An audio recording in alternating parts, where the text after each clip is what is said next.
As your moderator, I come to you with 30 plus years experience in mindfulness and mental health. Our goal today is to offer families support with this new paradigm of education, distant learning, and hybrids of such. Our topic, from parent to teacher: experience not required, support desired. So our goal is to help provide support to you. So with that, if you go to a gallery setting up in the top, that's probably the best experience to take in this conversation. Also, on the very bottom of your screen, there's a chat function. I encourage you to join the conversation, to comment, ask questions, because truly we want to make sure that we're offering you support and resources to what your particular needs are. I am very honored to be joined by an expert panel here. Jennifer Windward is Dr. Windward is the founder and CEO of Windward Academy, a distinguished teaching professor from the University of California, San Diego, renowned for 20 years, veteran of high school tutoring.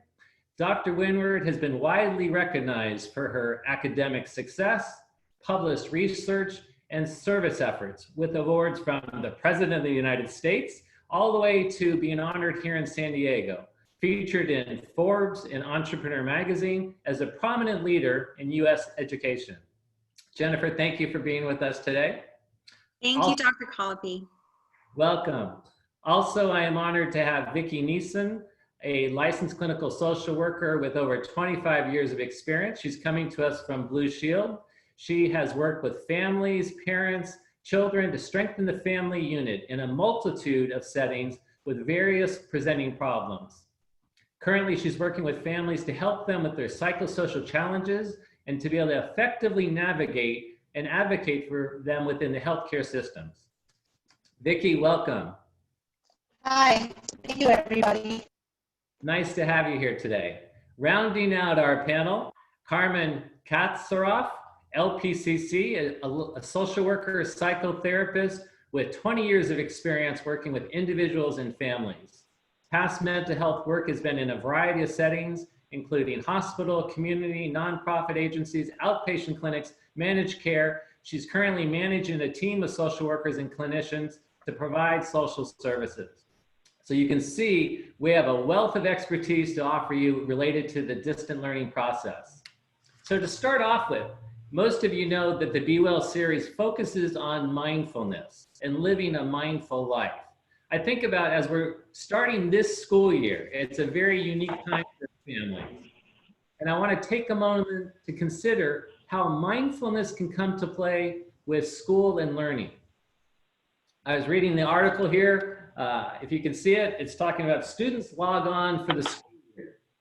San Diego parents say they are more anxious than ever with distant learning. So kids are stressed, parents are stressed. Mindfulness truly has the opportunity to restore a sense of calm and curiosity to learning. Personally, it took me many years to practice of mindfulness to truly understand how being able to be in the present moment allows me to find a greater resource to take on life. So often in the day, we're racing with thoughts, feelings, different sensations that distract us and take us out of this present moment. So I would like to encourage you to find methods to bring mindfulness into your life as a family. In the chat function, and then after our webinar today, we're going to send out a list of toolkits and resources and links for everyone here so that you'll have these resources. One thing that I would offer you as we start off, Dr. Christopher Willard has a practice that he calls taking a mindful seat. And he encourages us to often enter in with just our breathing. And as we take deep breaths, it allows us to become more present.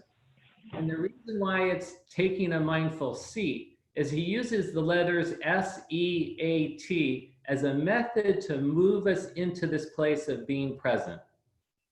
Starting off with S, speaking to the senses and sensations in our body. And as we tune into those five senses, allowing us to see what is going on in this particular moment.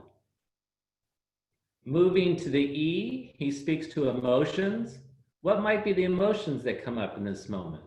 Anxious, distracted, excited, fearful, all sorts of different things that can be passing through like clouds.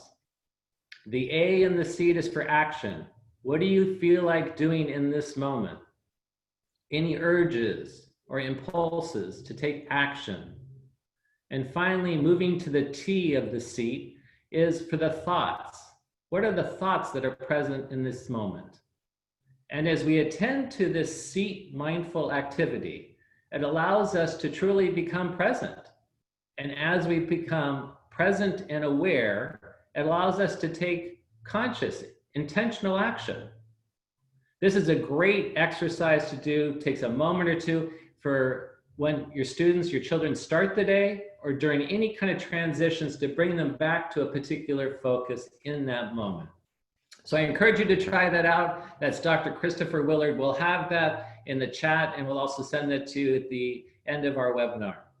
So to start off with, I'm going to go to Dr. Jennifer Winward and we're going to talk about, from an academic perspective, what are the tips for getting the most out of this distant learning process that we're all thrust into at this point in time. So Jennifer, what is the evidence or the basis for if this distant learning model is effective? I know in the spring, schools had to implement this pretty quickly. Seems like over the summer, they've refined things and the model has been shored up in a lot of ways. But is there any research related to how distant learning is effective as a learning tool? Yeah, great question. And thank you again, Dr. Collopy, to you at the Y and also to Blue Shield for having me today. I'd be delighted to address your first question. So I think that what's really important for families to realize is, again, kind of even in this swirl of uncertainty and stress, and as you mentioned, even though things in the fall are definitely more organized because teachers and school leaders had time over the summer to pull some things together, there are definitely still things that students should be doing and parents can be doing to even make the most of this situation. So what I really recommend more than anything, and again, this does kind of fall a lot of the times on the shoulders of students and their parents, but finding ways to be thoughtful and intentional about mistakes that students are making as they're in this learning process. So for example, if I do a math assignment this week, and no matter what grade I'm in, right, I can make mistakes in math. What I could do is, dedicate time every Sunday from 2 to 4, or, whatever my window is for my dedicated time to learning from my mistakes, and go back and put in that intentional work and look over anything I missed that prior week and just keep a running log of any mistakes I made, solve every question correctly, showing every single step, so that again, students are taking on a bit more of the ownership of that process of how intentional they need to be honest with themselves about where their learning gaps are so that they can continue to address those and really learn and grow. That's excellent. I think about how that benefits all of us, that whole model of learning from your mistakes. The things that you're successful in just keep on happening. And sometimes we overlook those mistakes and move forward, but to actually attend to them and have that built up as a strength is a great suggestion. Dr. Winter, just from a practical sense, at the gym, I hear families talking about some of the challenges of their child, and they're in the other room on the sofa doing their Zooms and how effective that is. And so tell me about environment in terms of where's maybe the ideal setting, or what would be an ideal setting for one to take on those Zoom distant learning experiences? Yeah, so what a lot of young people are used to when they're interacting with screens is that they're lounging, right? They're on the couch, they're in bed, they're in a very comfortable, laid back situation as they're engaging with a screen, whether it's TV or phone. So we do want to avoid learning while lounging as an approach. So as much as possible, it's great for students to be seated at a desk, kind of in their ready position to learn. Feet on the floor, a clear space with a lot of natural light. What a lot of people sometimes don't attend to, they're really good at getting the desk and removing the clutter and making sure there aren't, old food wrappers or dirty plates, right? They're good at kind of addressing those. But lighting is really critical, especially with how much strain is being put on our eyes with extra time with screens. If we can really illuminate the space with as much natural light as possible, again, given that families are sharing their homes with each other, clearly there are physical constraints. But as much as possible, if students can be seated, actively engaged.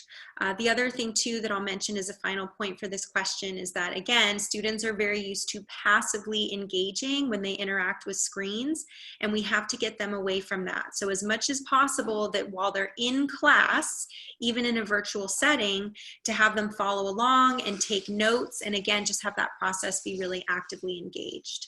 I like, Dr. Winward, the distinction you're making in terms of how all of us are used to, doing our screens, and whether it's even with a laptop and doing those more leisure rec activities in a certain position.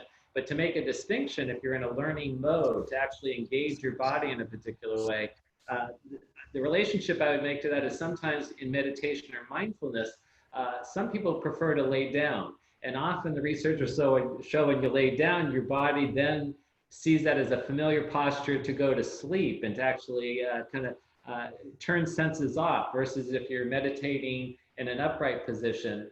So I can see how posture and engagement physically can make a huge difference.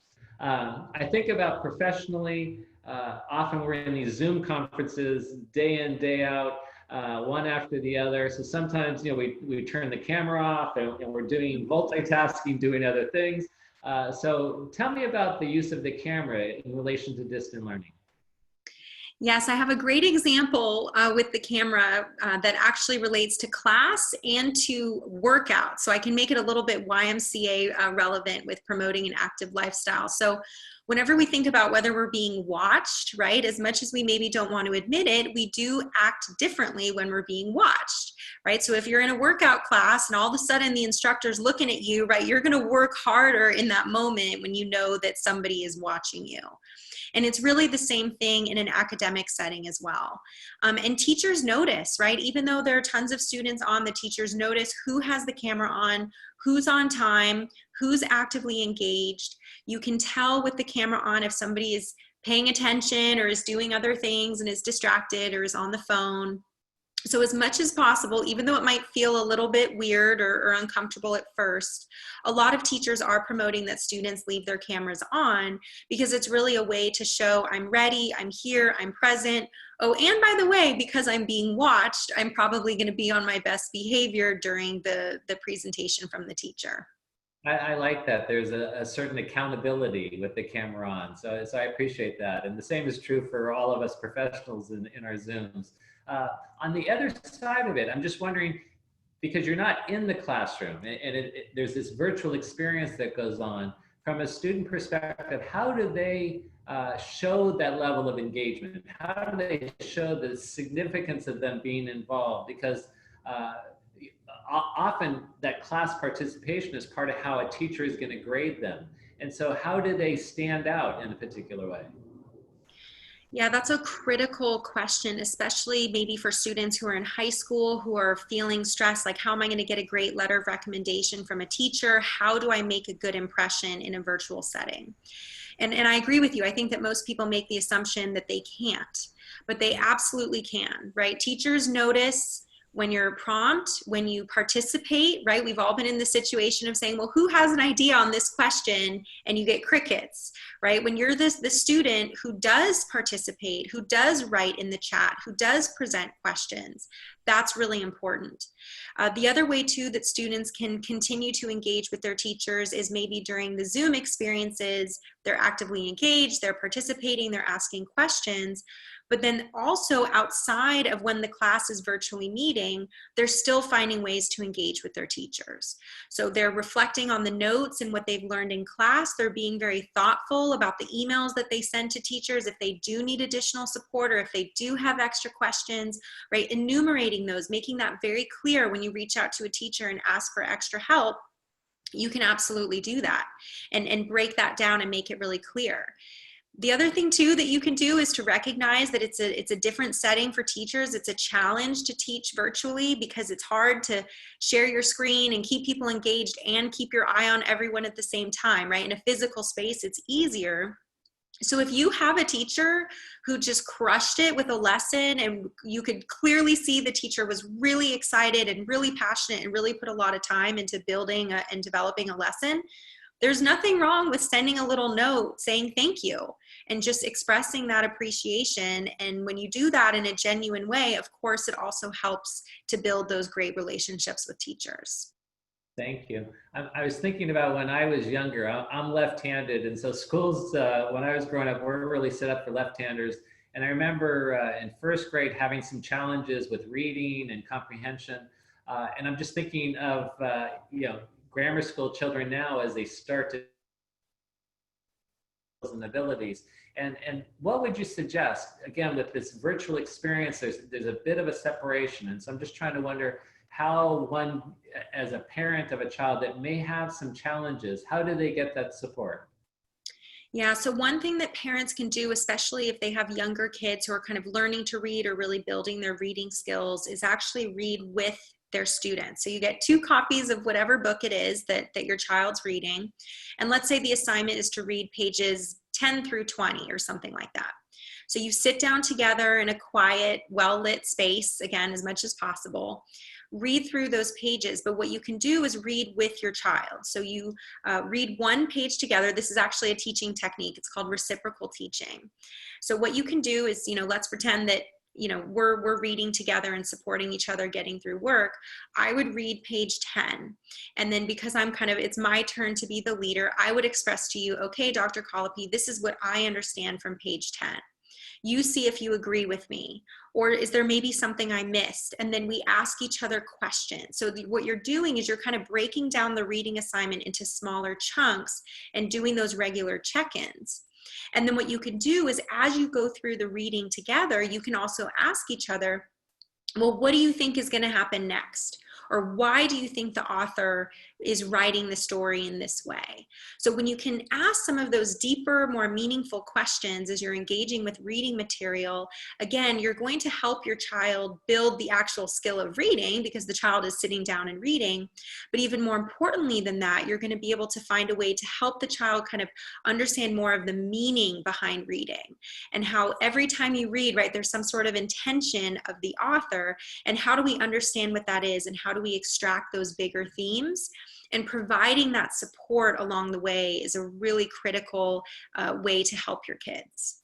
That I really appreciate that. And to take you forward a little bit, maybe more into high school. And I think about with the physical distancing and more social isolating, how do peers support one another? I mean, I think about in high school, I used to get together with friends on the track team and we'd study together and help, prepare for a test.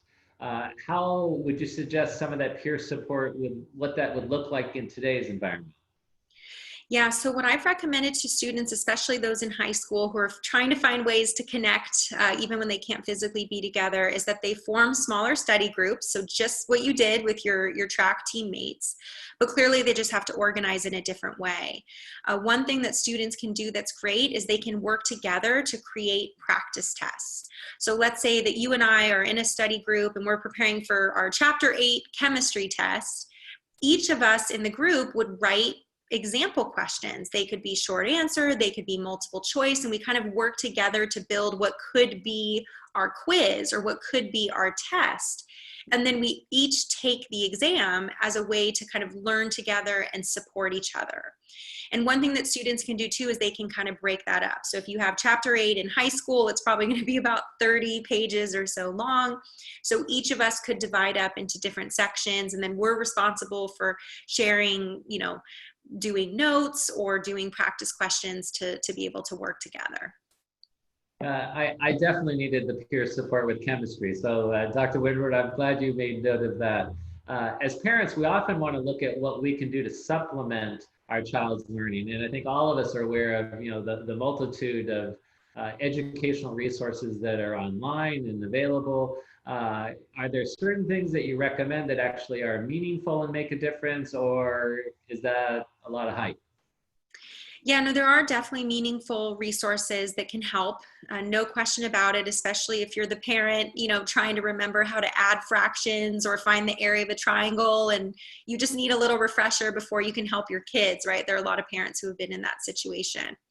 So there are tons of resources that exist. What I would suggest to families is that as they're kind of vetting those and making sure that it's the right thing for their family, make sure that they're very diligent around who the teacher is, right? Does the person have a lot of experience with teaching, have a background in the area that the person is instructing?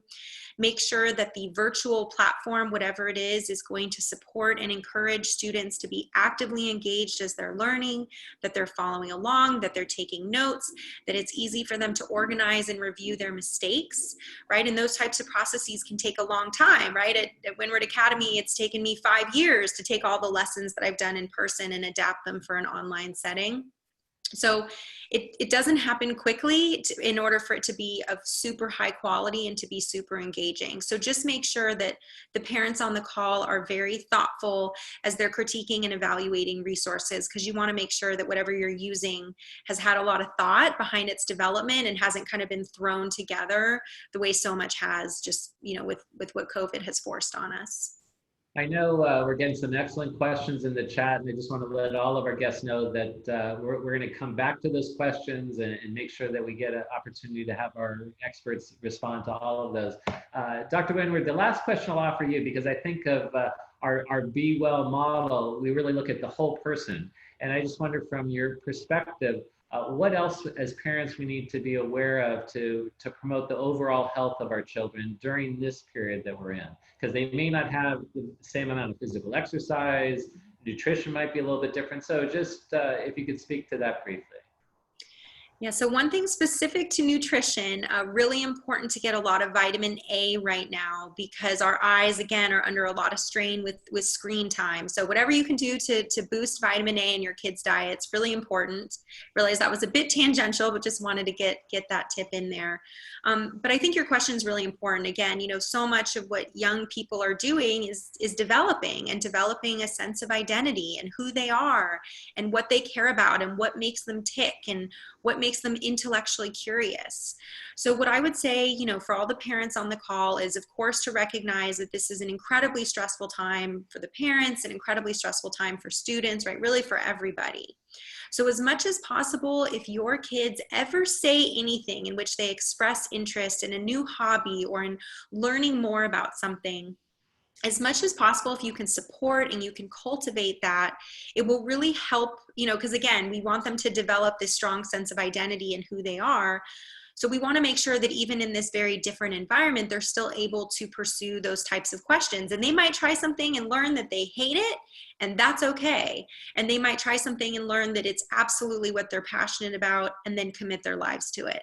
But if they don't give it a try, then of course they would never know. So I would say to just really look for moments of asking your kids questions about, what do they miss and what do they wish was happening? And then how do you, work together as a family to be creative to still try to find ways to cultivate that. Thank you, Dr. Windward. Excellent tips. We'll come back to you shortly. We're going to shift over to Carmen and Vicki now, and we're going to focus more on the mental health aspects at this point. So Carmen and Vicki, if you could turn your cameras on and join us, that'd be wonderful. What I'd like to do with Carmen and Vicki is if we could start with focusing on and really acknowledging the context of the experience that we're all in as families. I think about parents, they're challenged with this multiplicity of roles that they're in. And now added to that is being a teacher supporting the educational process. So if you will, just start with just acknowledging the context from a mental health perspective that we're in as families.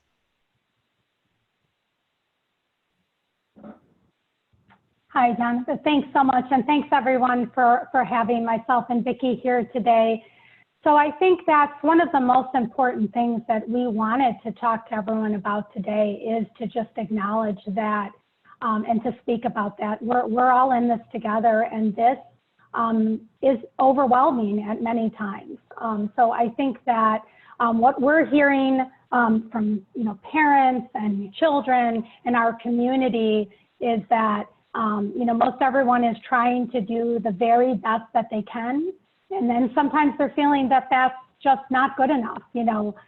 So just people kind of struggling. And I think that's important for everybody to hear today, that that is completely normal. That is what is occurring right now in our community. So along with all of us, we're experiencing these things together with you, from tech issues, from even just getting started, you're gonna hear, you know, with this presentation, and working, you know, and children within our community. So I think the main thing we wanna say is that we're all in this together and we're trying to navigate. And even though we're here today as quote unquote experts, right? We're just here to talk to you about a lot of things you probably already know, and we just wanted to share this space together with you. So thanks for having us. So Carmen, I appreciate the perspective that you're offering, because it's one truly of self-compassion, which is one that we always want to have in life. And often we kind of lose sight of, because we're wanting to strive and offer the best and manage and control as much as we can. But I appreciate the whole idea of having compassion for ourselves and giving ourselves some leeway in which to operate. So absolutely. if I was to ask you to further, if there's any particular coping strategies that you would offer for parents at this time. Again, I think of parents, whether they're managing the home, managing working from home, and then their children are around the house more with the distant learning. They may be a hybrid where they're at home for some days and then in school for others.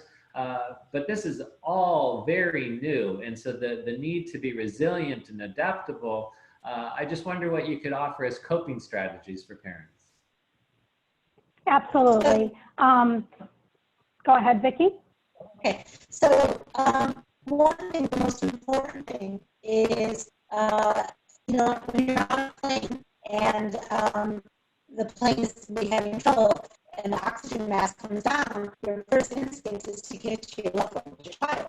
And yet they tell you, mask yourself, because if something happens, you're there to help your child. If it's the other way around, you don't know if someone will help your child. So taking care of yourself as much as possible, you know, now you, besides caregiver, worker, you know, what you already have, now teachers added to it. So it's not a luxury to take care of yourself. So take, you know, if you can, you know, even if it's a 5-minute break, even if it has to be like in the bathroom when you close the door. Take, if you can, a 10-minute walk. You know, take care of yourself, because that will make you better in taking care of your, you know, your kids, because you are their best resource. So some practical things is, don't be afraid to have gentle and firm movements with your kids. And as much as possible, try and have family interaction and check-ins. You know, whether it's at dinner or whatever works for you, where you are asking your kids. You know, young kids can do it through drawing, older kids you can ask, even if they kind of give you one-word answers. So Vicki, I also just want to acknowledge the times that we're in, and depending on where we are at any given moment, our technology can be impacted. And I know certain today we're all working, you know, when we're working from home, it all depends on if everyone else in the neighborhood is on. So I was able to extract kind of the gems that you were offering, and I know the connection in and out a little bit, but the analogy of being able to take care of yourself first, so that you have the resource to take care of another, so important. Really, Yeah. Correct. And often we put ourselves last. But the point of, you have to be able to take care of yourself so that there is that ability to offer yourself to another.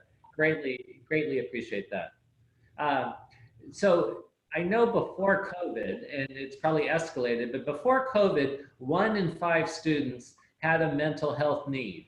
And now that there's the potential that research shows there's a greater escalation of that. I am also children aren't in school. Some of that may be not diagnosed or not acknowledged.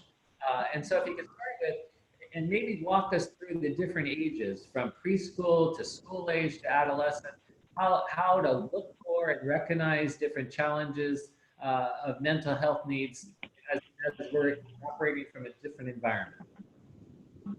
Sure, I'll take that one, Jonathan, thanks.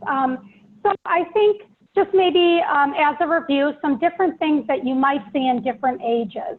So with preschoolers, you might see some speech difficulties if the child already does not have speech delays or difficulties. So you might notice that.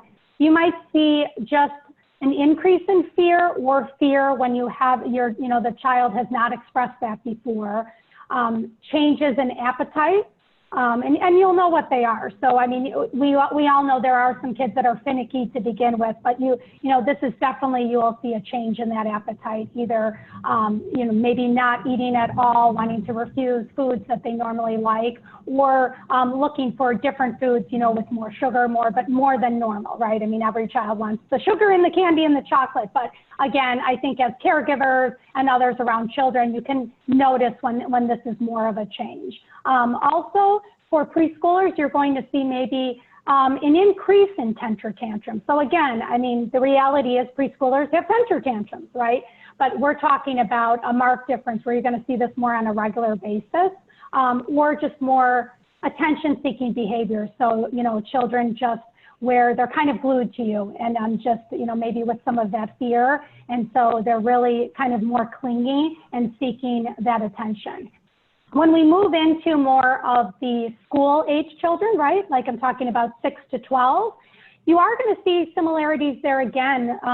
Physical symptoms could be headaches, some stomach aches, or something that isn't normal for the child. Again, if they always kind of have some aches and pains, but something different. Also, maybe an increase in irritability and aggressive behaviors. And then also at this age, withdrawing from peers. So again, you just have to look at what is quote unquote the normal behavior for the child. I mean, you do have children that, are more social than others, but again, just seeing the difference in that. And also sometimes we see forgetfulness, that they're having a difficult time kind of remembering some things, and you're noticing that on a regular basis. And then when we move into teenage years, what you might see a little bit more, all of these same type of things that we're talking about, but again, then you might see more of the isolation, that they're starting to isolate a little bit more than they normally would from friends, from family, not wanting to participate, a decrease in energy.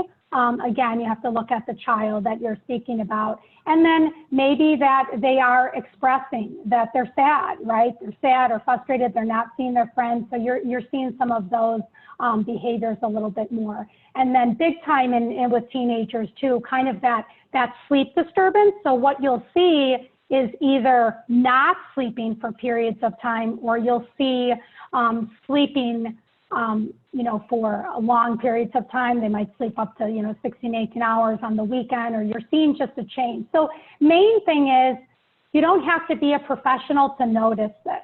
The children that you are interacting with, your child, the child that you're caregiving for, whatever it may be, you're going to see that change in behavior. So I would say 1 or 2 days, it's not something to be concerned about. But when you see these behaviors or a change in behavior occurring more for, clinically we usually look at, is this going on for more than 2 weeks? If this is happening, then that is something, where maybe you want to take a closer look at, or, maybe have a conversation with your child or with some support. Those are excellent benchmarks for each of those different ages, and also the idea of if it continues on. I mean, it's not transitory in terms of a day or two or a few days strung together, but when it becomes more ingrained, then it might be more of a concern. And also, we are really the experts on our children. We know our children, so it's easier to recognize when something has changed. And often the first resource is talking to fellow parents of our child and their friends and their parents to see what they're seeing, because that's also helpful support. But what kind of coping strategies would you suggest for children that of these age groups that help them cope with the time that they're in? So with our work with families, what we've been seeing is, encouraging the children to ask questions, right? So parents to ask questions. Children will tell you if you ask them. You can be talking to them about how they're thinking and how they're feeling. And depending on the age, you can be asking them, how are you feeling physically? How do you feel? How do you feel emotionally? How's your mood, right? And there's different things you can, with younger children, I know you're going to provide some resources. So there's some good emotion charts where younger kids can point to the different faces, mad, angry, sad, so there's things that are age appropriate for every child. I think that, and one of the main things is that I just want you all to hear is that you have these skills, because the things that you do every day, that's what you want to be able to keep doing. The time, it's the time. If you spend time, and we know that right now it's super hard, working, trying to put food on the table. We know that people have 2, 3 jobs, trying to struggle to do all of this. And now on top of everything, you're also the teacher, right? The cook, the bottle washer, everything. So, it's just like you have to do everything here. But spending the time with the child and letting them, you don't have to have all of the answers. When you think about yourself, even as an adult, think about any time in your life when you were struggling. What do you mostly remember? When we talk to people, when I talk to clients, usually it isn't that they necessarily needed the other person to have a solution for them, but being heard, somebody spending time with them, that's what helped them through. And that's something for children and adolescents that works really well. The other thing that we know that's hard to do right now, but you really do want to focus on keeping the structure and routine as much as you can before COVID. So things like getting up and before school time, brushing the teeth, putting on some clothes for school, they're going to be in front of the screen, doing those morning activities, if you ate breakfast together or not, keeping the routine. So when school stops, right, that we put away, maybe we close the laptop, we put away the school stuff, and we transition into home time. And then also very important is around bedtime, right? So we want to keep those routines of, if you had for your child a certain time that you wanted them to go to bed and kind of that relaxing time, one of the best things you can do is kind of keep that routine and structure. And I think what we've heard from caregivers and parents during this time is feeling scared or nervous about keeping boundaries or setting limits that they normally would do during any other time. But because of the pressure right now of having to do everything, they're scared about doing that. But that is also one of the best things you can continue to do for children and adolescents, is to be able to set those gentle but firm boundaries, because that gives them safety and it helps them cope mentally with the situation. And I would say the other thing that is hard, I think, for people as far as with mental health is people get scared to ask questions. They're nervous about how to ask that. But again, just checking in with your child of any age and asking them just straight questions about how they feel, if they're struggling, and letting them talk, knowing that you can get help after that. But that's the main thing. You want to start that conversation. I identified with what you were saying also about the routines and the structure, because I also think for families, they're working from home in addition to facilitating and having oversight of their children's education. And it's easy for all of that to become blended and blurred and not have boundaries around that. And so structure routine, I think, is very valuable, where you kind of then close the door, even figuratively. Okay, school is done. Now we're going to go play and do something creative and have that distinction. Vicki, anything you want to add to the conversation? Yeah, I just wanted to highlight some that was mentioned before, getting exercise. That's important for all of us, but especially young kids. They're not getting the same exercise. So even if one of the things you do is go for a walk with them, that is helpful. Excellent. So I'm going to shift gears. Thank you, Carmen and Vicki. I'm going to shift gears, bring Dr. Winward back, and we're going to go through some of the questions that have come up. One of the questions that I pose is, what is really the best setup for the home in terms of, I was looking at another article, the home is evolving. The home is for office, school, and much more. It's where we live. And so it's all going on there, and how best to set up that environment. I know Dr. Winward spoke to how important lighting is. One of the questions that came in is, some of our households are challenged in terms of space, income, hosting the school district, and how do we facilitate learning when there might not be a desk or a table to do that on. And so speak to different ways to adapt and still create what's most important for that learning environment. Yeah, if it's okay, Dr. Collopy, I'll jump in and offer some thoughts here. So I think that's a great question that was asked about, what if you don't have a physical space at home for a desk? So what I would recommend families do is actually reach out to their schools. I've heard of a lot of schools that are kind of loaning desks to families for families to use while they're learning from home. And so, and again, even if it's a physical desk and it's obviously not in a classroom, but it's just in some sort of space that could then be conducive to learning, I would definitely recommend that families reach out to schools to ask about that. And also something too that Carmen mentioned that I think is important that also relates back to this question is about trying to have mental separation between when you are doing your academic work and then when you are trying to have your fun and your relaxation and your time with your family. So if you can have that desk or that space where you physically are sitting, where you're committed to your academic work, and then as Carmen said, you metaphorically or physically close the laptop and just separate yourself when you're then engaging in your other activities in your home, because it is turning into our everything place. And as much as possible to try to have some physical separations, and those things can help just emotionally with dealing with that stress. I like that. Even physically putting it away, putting it in the closet or in the drawer, it's done. We're shifting gears. It changes the energy. Yeah. Yeah, and Jonathan, this is Carm. Oh, sorry. Mm-hmm. Oh, I'll just I wanted to add just. Go ahead, Carmen. I'm sorry. Sorry, thanks, Doctor. I just wanted to add that for families, because what we are hearing, I know that for some of you, there isn't space for a desk or anything. So I just wanted to make sure I brought that up. And I'm here with you. I'm in about 700 square feet here that I'm with the people.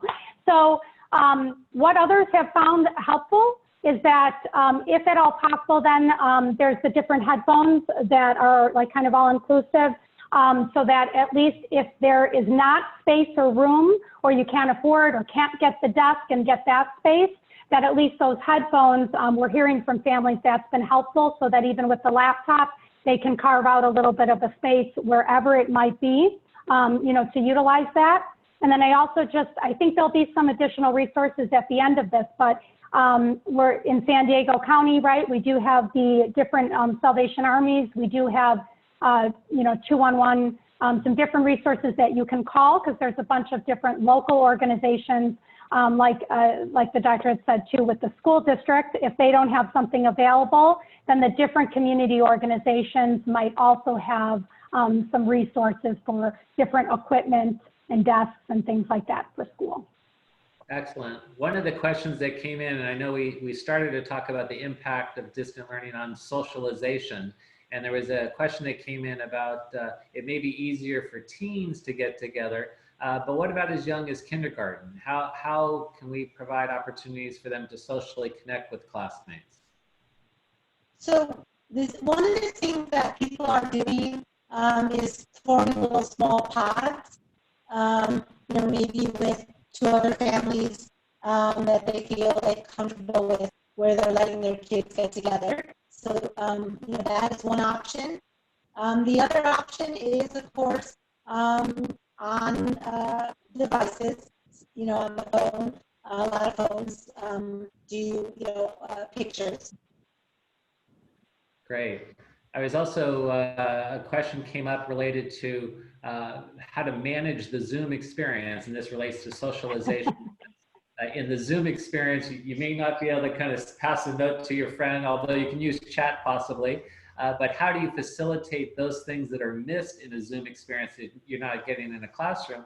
And then the other aspect of that is, how do you provide for Zoom fatigue? I was hearing about a first grader that was on Zoom from 8 to 1 o'clock. I just think of an attention span. And so how do you keep an attention span for your child?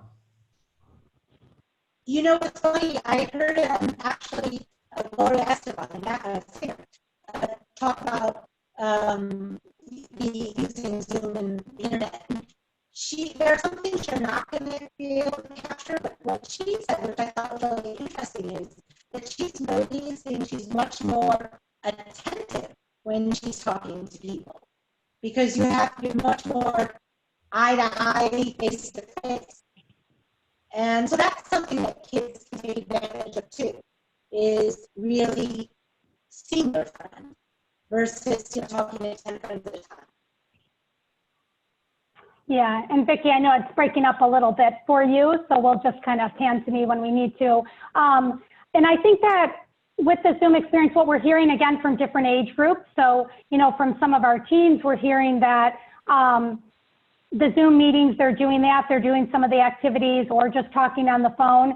But the reality is that it's not going to replace, it's not always going to be enough or replace, the traditional ways of getting together. And so I think that's as far as, kids saying that, that's where you might hear that they're sad or that they can't go with their friends. I think one of the things that caregivers and parents and we need to be aware of is that we might have limits, pre-COVID time where, on technology, like we're saying with this fatigue, that we don't want kids to be on there too long, but you might have to look at that because socially right now that is, they're saying that is the only way sometimes they can get together with their friends on the different social media. So I think, as caregivers and parents, we could just watch that and look for that type of fatigue. I think that one of the things also is not forgetting about physical activity, right? And taking breaks from that screen time. One of the things we're hearing is that it's much harder for people to incorporate in the physical activity, also if their school is not able to do that. So you want maybe some breaks for the kids and teens, especially in between Zoom meetings or even social Zoom meetings, that they're getting up, even stretching, walking around, or going outside if they can, getting some fresh air to help them with that, Zoom fatigue. I think we all have it, right? I think we have two things. We have Zoom fatigue and then just technology panic and fear. It's just a lot to manage. As we see today, even with Vicki, for no rhyme or reason, the audio is out of control, right? So I think one of the things we want to say there is, again, we're doing the best we can with that. So as caregivers and parents, and it's not going to go perfect. You're just going to have to pace yourself with all of this. I think about when I was pre-COVID in day-long conferences and speakers are going one after another and there's a 10-minute break to go to the bathroom and get a drink of water. I would go outside and maybe run around the block or do jumping jacks just to get the blood flowing and get energy in there. Follow-up question to that came in. I want to sign my son up for sports, for physical activity. He's adamant he does not want to.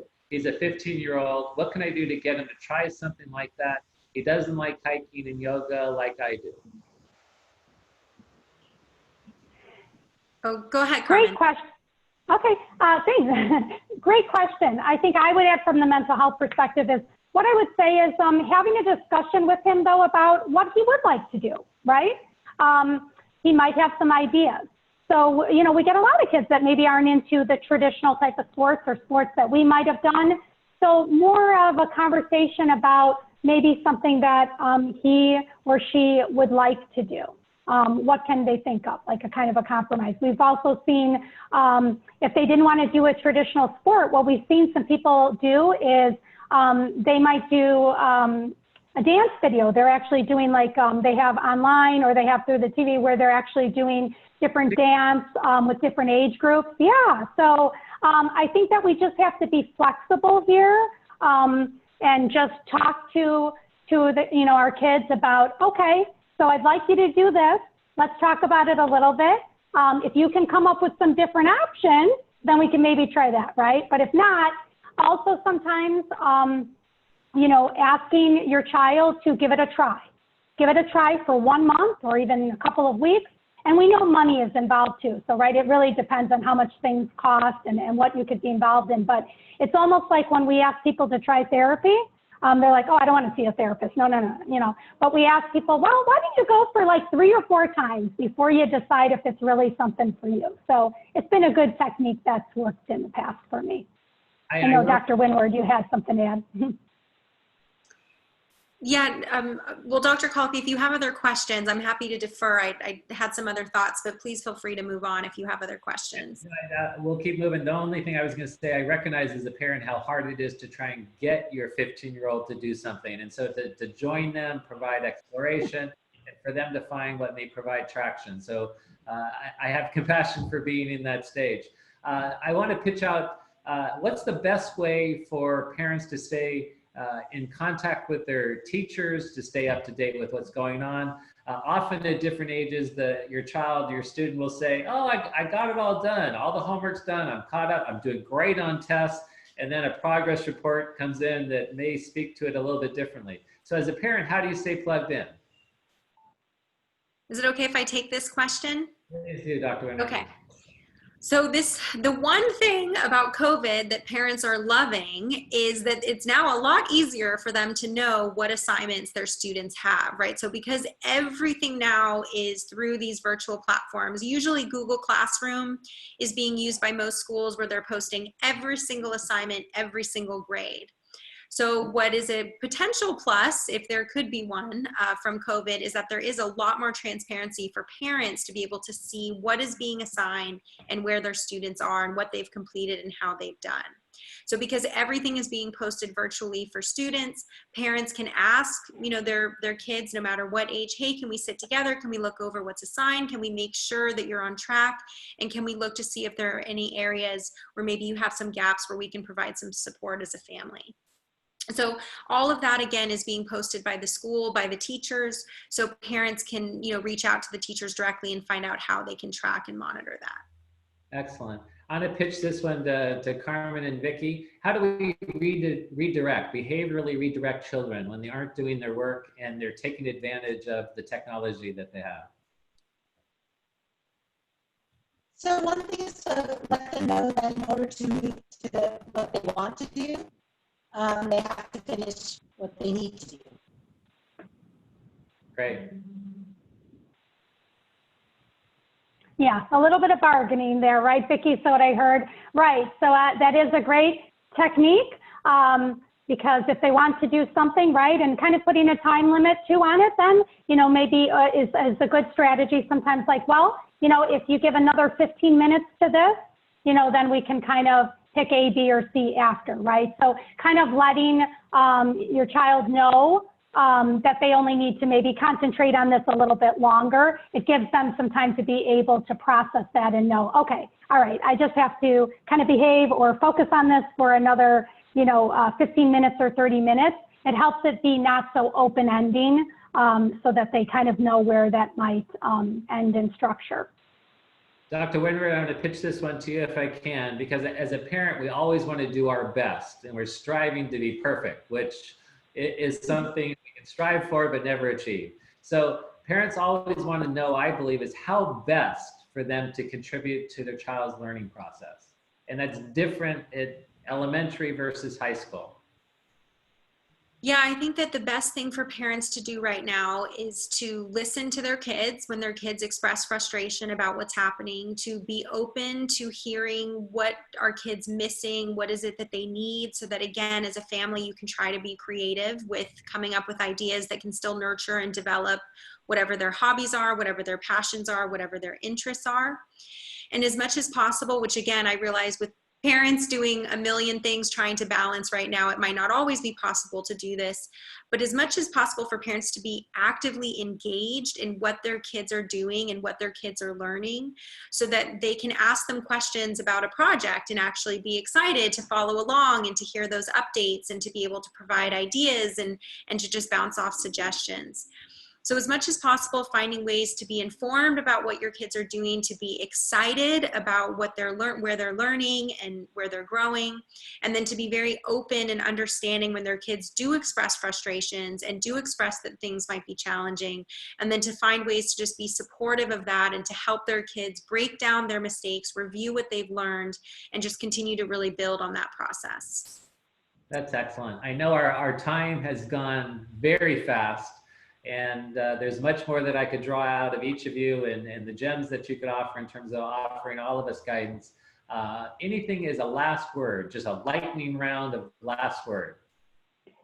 Well, my last word is go to the mirror and give yourself a pat on the back because you're doing better than you think. Excellent. Thank you, Vicki. And this is Carm. I would say my last words are to everyone out there that's taking care of our kids and helping with this. This is an enormous thing that you're doing. You are not alone. And if you need support, it is out there. So reach out until someone hears you to get the help that you need to get through this. We're only human after all. Yeah, my final lightning word would be that when you are learning, put the cell phone in the other room, like physically away from you as far as possible, so that when you are in a space in which you're supposed to be learning, you don't have that distraction. Thank you. From my perspective of Be Well, in offering parents self-care because they're stretched very thin, I was in a meditation this morning, and the mantra that came forward is relevant to our focus today. I think as parents, we carry this incredible responsibility for the care and well-being and guidance of our children. And sometimes, even when we've done everything we can, we end up feeling inadequate because we haven't been feeling successful at it. So the mantra that came forward was to let go of the control and go with the flow. Let it go, let yourself be. It's a surrendering to the moment because we always have another opportunity. And so with that, I want to thank our guests today, Dr. Windward, Carmen Kastoroff, Vicki Neeson. Really have enjoyed our conversation and the expertise that you offered. I've enjoyed having the opportunity to partner with Blue Shield on this and look forward to more opportunities in the future. To our families that have joined us on this call, I appreciate you spending your time with us. We will send out an array of resources that we hope will be valuable. Please respond to that if there's more that we can offer. And until then, I thank our guests and all that have joined us, and be well until the next time we're together. Thank you very much. Thank you. Bye. Thanks, everyone. Thank you, Dr. Collopy.